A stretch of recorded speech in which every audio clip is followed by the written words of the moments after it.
Hello ইংরেজি শিক্ষার্থী বন্ধুরা, আপনারা কেমন আছেন সবাই? আশা করি সবাই অনেক ভালো আছেন। আর এই ভিডিওতে আমরা দেখব যে কিভাবে খুব সহজেই আইএলটিএস এর ফ্রি মক টেস্ট দিতে পারি।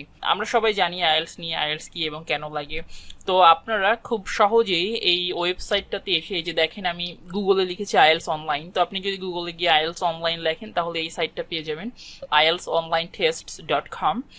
তো এই ওয়েবসাইটেতে গিয়ে এটাতে আমি ক্লিক করি। এটাতে ক্লিক করলে আপনি কিন্তু এখানে গিয়ে আপনি খুব সহজেই আইএলটিএস এর ফ্রি মক টেস্ট দিতে পারবেন। হ্যাঁ, আমরা সাইটটাতে আসার পরে আমরা কি করব, আমরা হচ্ছে যে এই যে আইএলটিএস এক্সাম লাইব্রেরি এখানে ক্লিক করব। ক্লিক করার পরে এটার নিচে আছে একাডেমিক টেস্ট, এখানে ক্লিক করব। তো আমি যদি এটাতে ক্লিক করি, এটার এই যে প্রত্যেকটা মাসের মক টেস্ট গুলো দেখা যাচ্ছে এবং মক টেস্ট যারা দিয়েছেন তাদের কাছে কোনটা কেমন লেগেছে সেটার কিন্তু রেটিংও রয়েছে পাশে।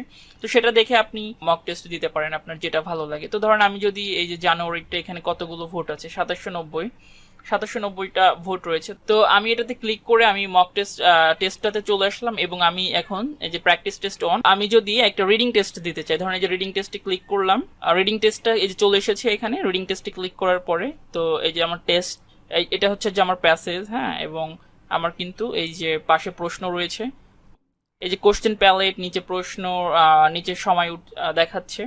যারা কম্পিউটার ডেলিভার্ড আইএলটিএস দিতে চান তাদের জন্য কিন্তু আমার মনে হয় যে এই মক টেস্টটা হয়তো বেশ কাজের। এটা হচ্ছে সেকশন 1। তো আপনি এই যে আবার পরের সেকশনে যেতে হলে ক্লিক করবেন, পরের প্যাসেজে চলে আসবেন, আবার একইভাবে ক্লিক করলে পরের প্যাসেজে চলে আসবেন। এবং আপনি যদি কোনো নির্দিষ্ট প্রশ্নে যেতে চান সেটাতে ক্লিক করলে সেখানে চলে যাবেন। আমি যদি এখন 35 নাম্বার প্রশ্নে যেতে চাই, তো 35-এ ক্লিক করলে সেটা চলে আসবে কিন্তু।